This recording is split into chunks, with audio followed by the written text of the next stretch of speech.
Sir, मेरा नाम समीक्षा मिश्रा है और मैं हिंदी विभाग की द्वितीय वर्षीय छात्रा हूँ। सर, पहले तो आपके वक्तव्य के लिए बहुत बहुत धन्यवाद। इससे पहले मैंने आपको हंसराज महाविद्यालय में सुना, मुझे वहाँ सुन के भी बहुत अच्छा लगा, पर आज अपने महाविद्यालय में इतने पास से आपको सुनकर बहुत ज़्यादा अच्छा लग रहा है।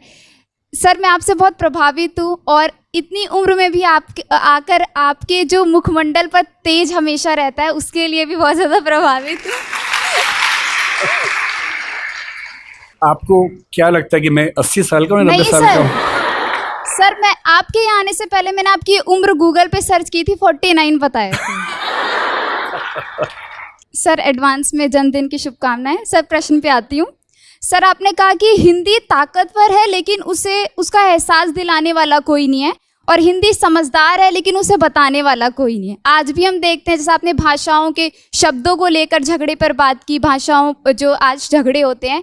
सर, आज एक ऐसा ही झगड़ा उठा है, थोड़ा राजनीतिक पक्ष है, लेकिन मैं जानना चाहूँगी आपके विचार कि आज भारत है और इंडिया शब्द है, इसको लेकर बड़ा विवाद छिड़ रहा है, और जो मीडिया है वो इस पर बड़ा मिर्च मसाला लगा के बताती है कि सरकार से पूछती है कि ये जनता जानना चाहती है, बल्कि जनता दोनों नामों में सुखी है।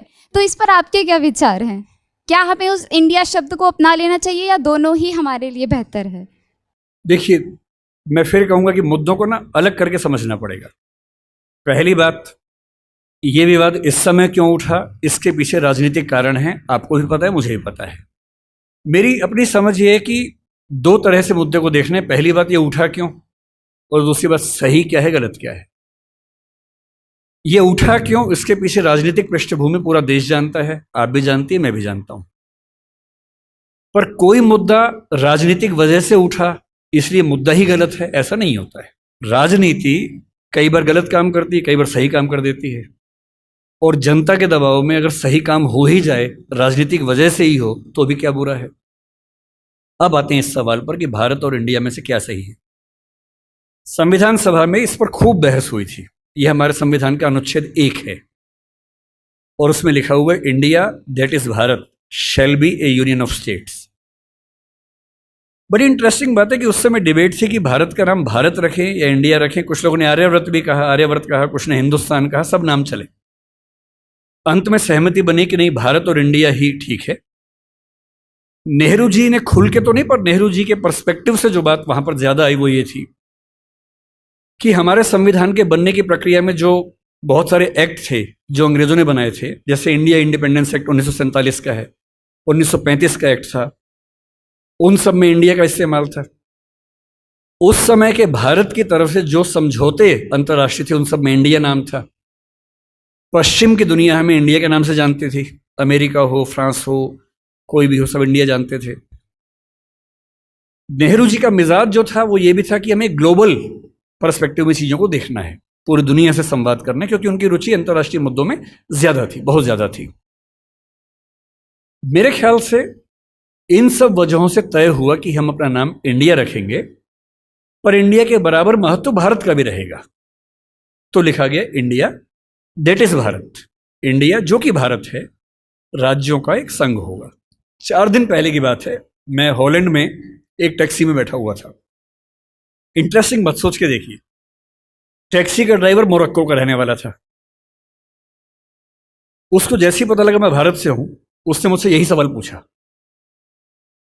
उसने कहा कि यू आर फ्रॉम इंडिया? मैंने कहा यस।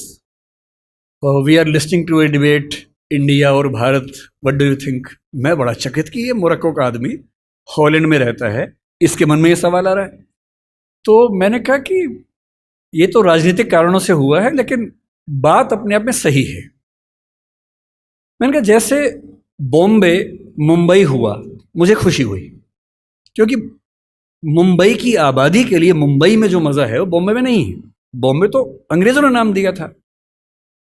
कोलकाता को कैलकाटा अंग्रेजों ने किया, तो बंगाल के लोगों ने कोलकाता कर दिया उसको। दिल्ली को दिल्ली के लोगों ने दिल्ली कर दिया, दिल्ली ही बना के रखा हुआ है, DILLI, ये होना चाहिए। कहे कि दिल्ली भाई, हम क्यों दिल्ली बोलेंगे दिल्ली को? ये सारे तर्क अगर सही हैं, अगर बर्मा का नाम म्यांमार होना सही है, क्योंकि उनकी जनता की आवाज तो म्यांमार में है, बर्मा में नहीं है। श्रीलंका और सीलोन की डिबेट में वो अपने आप को सीलोन ना मानना चाहे, श्रीलंका मानना चाहें, क्योंकि उनकी भाषा श्रीलंका बोलती है। तो मेरे मन में सवाल बड़ा साफ आता है कि भारत इंडिया क्यों होना चाहिए। मैं फिर स्पष्ट कर दूं, मैं सरकार के पक्ष में नहीं बोल रहा हूं, मुझे उनसे रत्ती भर मतलब नहीं, मैं एक विचार की बात कर रहा हूं। और मैं जब संविधान पढ़ाया करता था, अनुच्छेद 1 पढ़ाते हुए मैं हमेशा बोलता था कि मुझे चुभन होती है ये पढ़ते हुए कि इंडिया दैट इज भारत। दोनों ही लिखने थे तो भारत दैट इज इंडिया कर देते। अगर दोनों ही लिखने थे, ठीक है, दोनों रखें, क्या दिक्कत है। इंटरेस्टिंग बात इसके बाद है, मोरक्को के उस ड्राइवर ने उसके बाद पता है क्या कहा, हिंदी में अगर बताऊं, बोले अच्छा अच्छा ये मामला है, अब समझ में आया। फिर बोले कि बड़ी इंटरेस्टिंग बात है, हमारा नाम मोरक्को पड़ गया फ्रेंच लोगों की वजह से। मोरक्को के लोग मोरक्को को मगरिब बोलते हैं। और जब मैं सऊदी अरबिया गया, सऊदी अरब के लोगों ने मुझसे पूछा कहां से आए हो, मैंने कहा मोरक्को। उन्होंने इस भाव से देखा कि मैं पागल हूं, बोले नहीं, मगरिब से आए हो। अगर मगरिब की आबादी खुद को मगरिब कह के खुश है तो उसे फ्रेंच लोगों की वजह से मोरक्को क्यों कहा जाए। इंडिया शब्द वेस्ट ने दिया और बुरे भाव से दिया। उनकी नजर में इंडियन होने का मतलब है बहुत पिछड़ा हुआ होना, रेड इंडियंस, वेस्ट इंडियंस। तो आज ये क्यों हुआ, मैं समझता हूं कि राजनीतिक निहितार्थ है और उस राजनीति में मेरी रुचि जरा सी भी नहीं है। लेकिन ये आज हो या कभी भी हो, मैं इस पक्ष में हूं कि देश का नाम देश की भाषा में होना चाहिए और देश की भाषा भारत के पक्ष में है। आप इंडिया भी रख लीजिए, इंडिया दैट इज भारत के बदले भारत दैट इज इंडिया मेरी पहली पसंद होगी। मुझे इंडिया से दिक्कत नहीं है, पर भारत मेरी पहली मोहब्बत है।